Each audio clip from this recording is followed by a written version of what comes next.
आइए सुनते हैं सिया राम शरण गुप्त द्वारा लिखी कहानी बैल की बिक्री। कहानी शुरू करने से पहले मेरा आप सबसे अनुरोध है कि अगर आप इस चैनल में नए हैं तो चैनल को सब्सक्राइब करें, लाइक करें और अपने दोस्तों और परिचितों में कहानी को शेयर करें और बेल आइकन दबाना बिल्कुल भी ना भूलें। आइए सुनते हैं कहानी बैल की बिक्री। कई साल से फसल बिगड़ रही थी।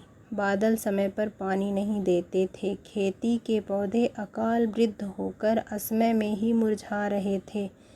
परंतु महाजनों की फसल का हाल ऐसा न था। बादल ज्यों-ज्यों अपना हाथ खींचते उनकी खेती में त्यों-त्यों नए अंकुर निकलते थे। सेठ ज्वाला प्रसाद उन्हीं महाजनों में से थे। विधाता के वर से उनका धन अक्षय था। जिस किसान के पास पहुंच जाता, जीवन भर उसका साथ न छोड़ता। अपने स्वामी की तिजोरी में निरंतर जाकर भी दरिद्र की झोपड़ी की माया उससे छोड़ी न जाती थी। मोहन वर्षों से ज्वाला प्रसाद का ऋण चुकाने की चेष्टा में था, परंतु चेष्टा कभी सफल न होती थी। मोहन का ऋण दरिद्र के वंश की तरह दिन पर दिन बढ़ता ही जाता था। इधर कुछ दिन से ज्वाला प्रसाद भी कुछ अधीर से हो उठे थे। रुपए अदा करने के लिए वे मोहन के यहाँ आदमी पर आदमी भेज रहे थे। समय की खराबी और महाजन की अधीरता के साथ मोहन को एक चिंता और थी। वह थी जवान लड़के शिबू की निश्चिंतता। उसे घर के कामकाज से सरोकार न था। बिल्कुल ही न था, यह नहीं कहा जा सकता। भोजन करने के लिए यथा समय उसे घर आना ही पड़ता था। बाप मजूरी के पैसे लाकर किस जगह रखता है, इसके ऊपर दृष्टि रखनी पड़ती थी। पता मिल जाने पर बीच बीच में उन्हें सफाई के हाथ से उड़ाना भी पड़ता था। ऐसे ही बहुत और काम थे।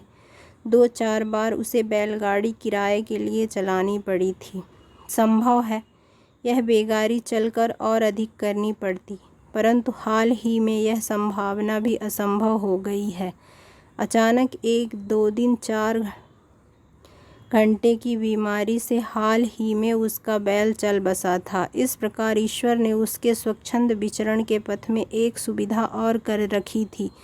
घर वालों के साथ उसका वही संबंध जान पड़ता था जो खेती के साथ उन बादलों का होता है जिनके दर्शन ही नहीं होते। यदि कभी हो भी गए तो धान्य को खेत में ही सड़ा देने भर के लिए। परंतु बादल चाहे जैसी शत्रुता रखें, खेती के लिए उनसे प्यारी वस्तु और कोई नहीं होती है। मोहन भी शिबू का विचार इसी दृष्टि से रख करता था। सोचता था अभी बच्चा है, हमेशा ऐसा ही थोड़े रहेगा।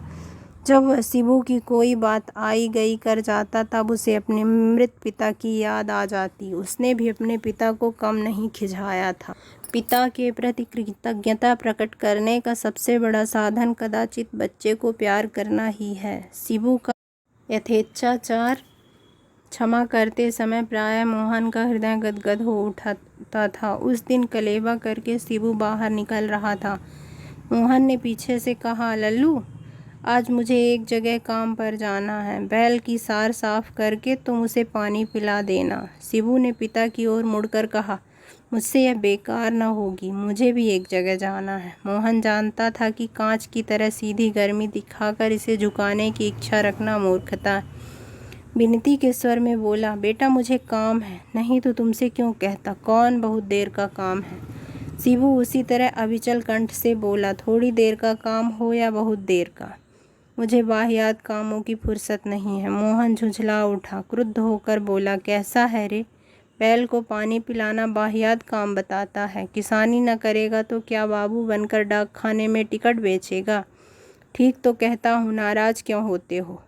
कितनी बार कहा इसे बेच दो, अकेले बंधा बंधा खा रहा है। सार साफ करो, पानी पिलाओ, भूसा डालो, इधर से उधर बांधो, उधर से इधर। मुझे यह अच्छा नहीं लगता। किसी काम आता हो तो बात भी है। चुप रह। घर में जोड़ी न होती तो इतनी बातें बनाना न आता। बैल किसान के हाथ पैर होते हैं। एक हाथ टूट जाने पर कोई दूसरा भी कटा नहीं डालता है। मैं इसका जोड़ मिलाने की फिक्र में हूँ। तू कहता है बेच दो। दूर हो जा, जहाँ जाना हो चला जा, मैं सब कर लूँगा। जा तो रहा ही हूँ, मैं कुछ ऐसा दबैल नहीं हूँ, हंसकर कहता हुआ शिवू घर के बाहर हो गया। मोहन कुछ देर ज्यों का त्यों खड़ा रहकर बड़बड़ाता हुआ उठा और जाकर बैल को थपथपाने लगा। शिवू ने उसकी जो अवज्ञा की थी, मानो उसकी क्षतिपूर्ति करने के लिए अपने हृदय का समस्त प्यार ढालने लगा। उस दिन मोहन ने सार की सफाई और अच्छी तरह से की। बैल को पानी पिलाने ले गया तो सोचा इसे नहला दूं। उजड्ड लड़के ने बैल का जो अपमान किया था, उसे वह उसके स्तनस्थल से धो देना चाहता था। नहला चुकने पर अपने अंगोछे से पानी पोंछा, बांधने की रस्सी को भी पानी से धोना न भूला। सार में बांधकर भूसा डाला, तब भी मन की ग्लानि दूर न हुई। तो भीतर जाकर रोटी ले आया और टुकड़े टुकड़े करके उसे खिलाने लगा। वह कहा करता था कि जानवर अपनी बात समझा नहीं सकते, परंतु बहुत सी बातें आदमियों से अधिक समझते हैं। इसलिए अनुभव कर रहा था कि बैल उसके प्रेम को अच्छी तरह हृदयंगम कर रहा है। इस तरह आज इतना समय लग गया जितना लगना न चाहिए था। यह बात उसे उस समय मालूम हुई जब ज्वाला प्रसाद के आदमी ने आकर बाहर से पुकारा, मोहन है? मोहन सुनकर सन्न सा खड़ा रह गया। उसे शिवू पर गुस्सा आया। अगर वह पाजी बैल का उसार कर देता तो वह इस आदमी को घर थोड़े मिलता। संकित मन से बाहर निकलकर बोला, कौन? रामधन भैया, आओ कुछ खा पी लो। रामधन ने रुखाई से कहा, हमें फुर्सत नहीं, इसी दम मेरे साथ चलो। तुम जैसे छटे हुए आसामी से भी किसी का पाला न पड़ा होगा। तुम्हारे पीछे फिरते फिरते पैरों में छाले पड़ गए, परंतु मालिक साहब के दर्शन ही नहीं होते। मोहन ने देखते ही समझ लिया मामला ठीक नहीं है। चुपचाप भीतर लाकर अंगोछा कंधे पर डाला और उसके पीछे हो लिया। रास्ते में मोहन ने फसल खराब होने की बात शुरू की। किसानों का गुजारा किस तरह हो रहा है, इस बात की ओर संकेत किया। एक पैसे का सुविधा नहीं है, यह भी स्पष्टतः कहा। रामधन मुँह भारी किए हुए सुनता रहा, मानो उसके मुँह में भी छाले पड़ गए थे। जब उत्तर देना नितांत आवश्यक हो गया, तब संक्षेप में कह दिया, मालिक से कहना। मोहन ने कहा, हमारे मालिक तो। चुप रह दुष्ट, रामधन ने कहा। कहने का अभिप्राय यह था, मालिक मैं नहीं हूँ। उच्चारण भंगिमा का अभिप्राय यह था, मालिक हूँ तो मैं। बड़ी देर की बकबक लगाए है, चुका नहीं सकता तो कर्जा लिया ही किस लिए था। रामधन के साथ वह ज्वाला प्रसाद की कोठी पर जा पहुंचा। ज्वाला प्रसाद ने अपने स्वर में संसार भर का प्रभुत्व भरकर कहा, वादे बहुत हो चुके, अब हमारे रुपए अदा कर दो, नहीं तो अच्छा न होगा। मोहन ने कहा, मालिक की बातें, खाने को मिलता नहीं, रुपए कहाँ से आए। बातों ही बातों में ज्वाला प्रसाद की जीभ की ज्वाला बेहद बढ़ उठी।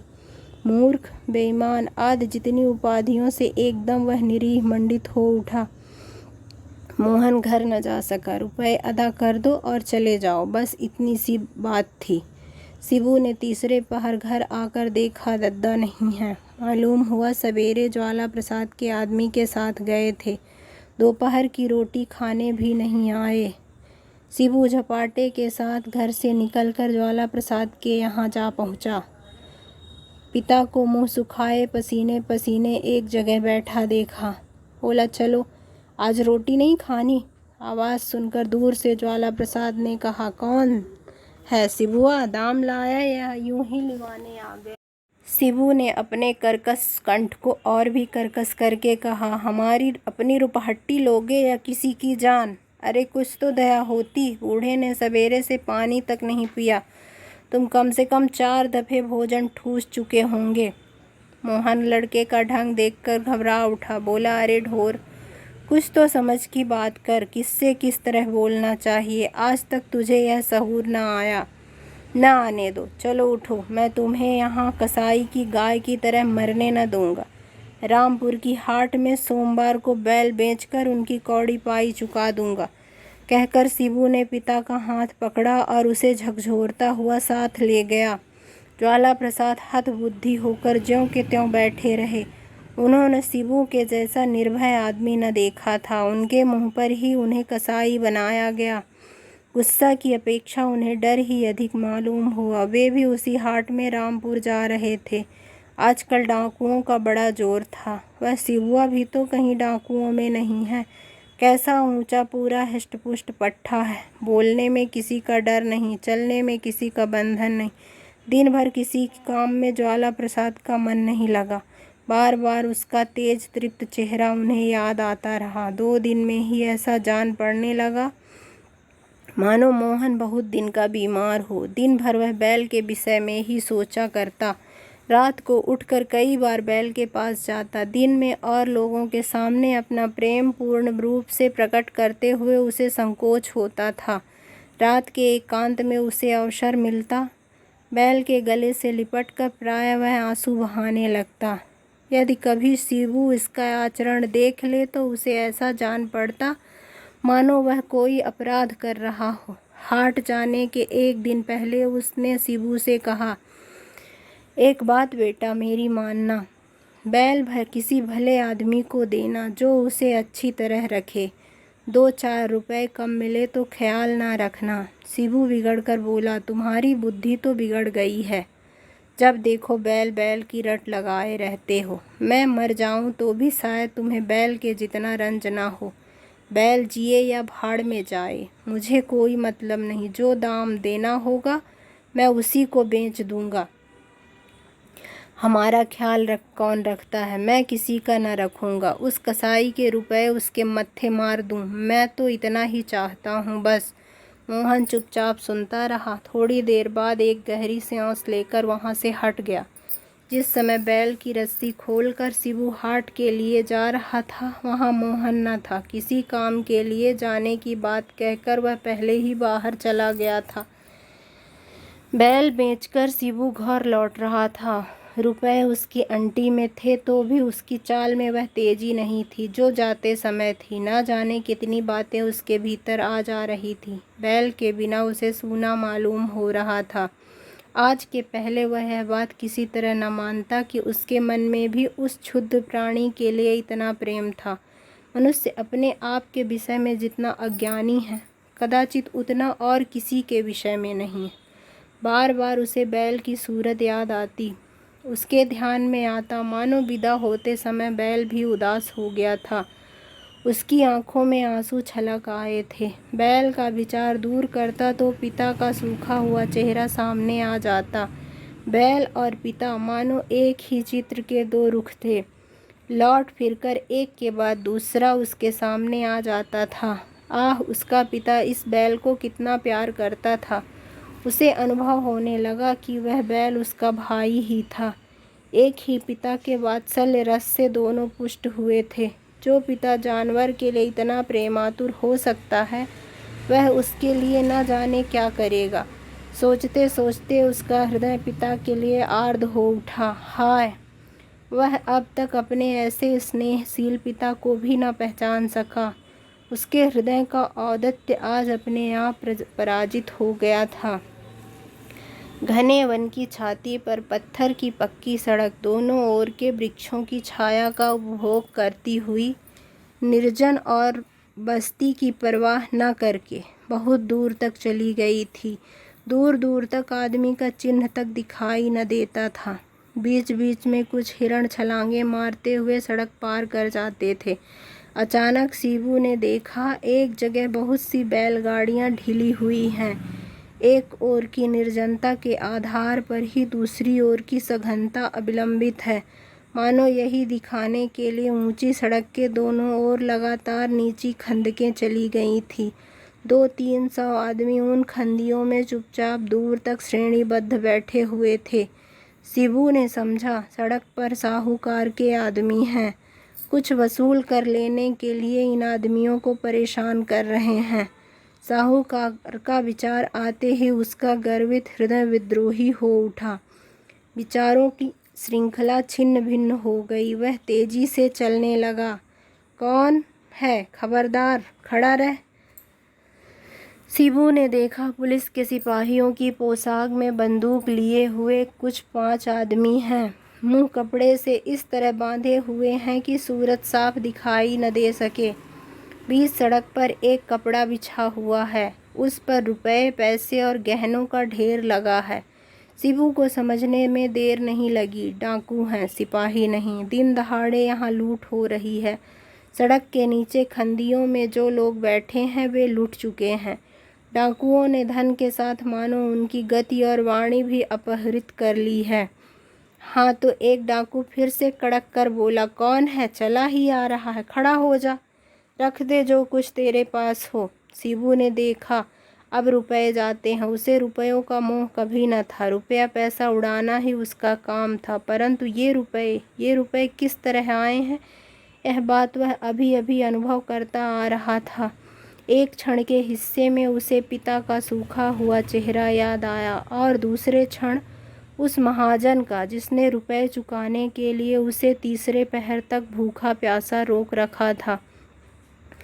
ज़्यादा विचार करने का अवसर न था। वह छाती तानकर खड़ा हो गया और बोला, मैं रुपए नहीं दूंगा। बोलने वाला डाकू शिबू का सुदृढ़ कंठ स्वर सुन स्तंभित हो गया। इतने आदमी अभी अभी लुटे गए हैं, इस तरह तो कोई नहीं कह सका। दूसरा डाकू बंदूक का कुंदा मारने के लिए उस पर झपटा। शिबू ने बंदूक के कुंदे को इस तरह पकड़ लिया जिस तरह सपेरे सांप का फन पकड़ लेते हैं। अपने को आगे ठेलता हुआ बोला, तुम मुझे मार सकते हो परंतु रुपए नहीं छीन सकते। ये रुपए मेरे पिता के कलेजे के खून में तर हैं। मेरे जीते जी महाजन के सिवा इन्हें कोई नहीं ले सकता। जब यह कहकर शिबू ने अपने पूरे वेग के साथ निकल जाना चाहा, तब पांचों डाकुओं ने घेर कर उसे पकड़ लिया। वह उच्च कंठ से फिर चित्कार कर उठा, छोड़ दो, मैं रुपया नहीं दूंगा। शिबू का चित्कार सुनकर लूटे हुए खंदियों में उठकर खड़े हो गए। देखने लगे कौन है जो प्रत्यक्ष मौत का सामना कर रहा है। डाकुओं ने देखा, एकदम देखा, वे केवल 5 हैं और 200-300 आदमी उनके विपक्ष में उठ खड़े हुए हैं। उन्हें विस्मय करने का भी अवसर न मिला। उन्होंने बंदूक के बल पर 1-1, 2-2 करके इतने आदमी कैसे लूट लिए हैं। यदि ये इसी उज्जड की तरह बिगड़ खड़े हों तो कौन इनका सामना कर सकता है। भय और साहस संक्रामक वस्तुएं हैं। शिबू का साहस देखकर उधर लुटे हुए लोगों का भय भी दूर हो रहा था। देखने तक का समय न था, परंतु डाकुओं ने स्पष्ट देख लिया, एक साथ सब लोगों के भाव बदल गए हैं। उन लोगों में से कुछ खंदियां पार करके सड़क तक भी नहीं आ सके कि डाकू बंदूकें हाथ में लिए हुए द्रुत गति से सड़क के नीचे उतर गए। लूट का माल उठाने में समय नष्ट करने की अपेक्षा अपने प्राण लेकर भागना ही उन्हें अधिक मूल्यवान प्रतीत हुआ। थोड़ी ही देर में वे लोग आंखों से ओझल हो गए। लोगों ने आकर शिबू को चारों ओर से घेर लिया। अधिकांश स्त्री, बच्चे और पुरुष अब तक भय के मारे कांप रहे थे। रोग की तरह दूर हो जाने पर भी भय शरीर को कुछ समय के लिए निःशक्त कर रखता है। स्त्रियां शिबू को आशीर्वाद दे रही थीं, बेटा तेरी 1000 उम्र हो। परंतु शिबू इस समय भी अपने आपे में न था। वह सोच रहा था, इनमें अधिकांश ऐसे आदमी हैं जो रुपए के लिए बुरे से बुरे काम कर सकते हैं। रुपया ही इनका सब कुछ है। उसी रुपए को इन्होंने इस प्रकार कैसे लुट जाने दिया। भीड़ में से एक आदमी निकलकर शिबू के पास आया, बोला, कौन? शिव माते, तुमने आज इतने आदमियों को? शिबू ने कहा, ज्वाला प्रसाद हैं। शरीर पर धोती के सिवा कोई वस्त्र नहीं। डाकुओं ने रुपए पैसे के साथ उसके कपड़े भी उतरवा कर रख लिए थे। उसे देखते ही उसका मुंह घृणा से विकृत हो उठा। अंटी से रुपए निकाल कर उसने कहा, बड़ी बात, शिबू माते तुम्हें आज यहीं मिल गए। लो, अपने रुपए चुकते कर लो। अब लुट जाएं तो मैं जिम्मेदार नहीं।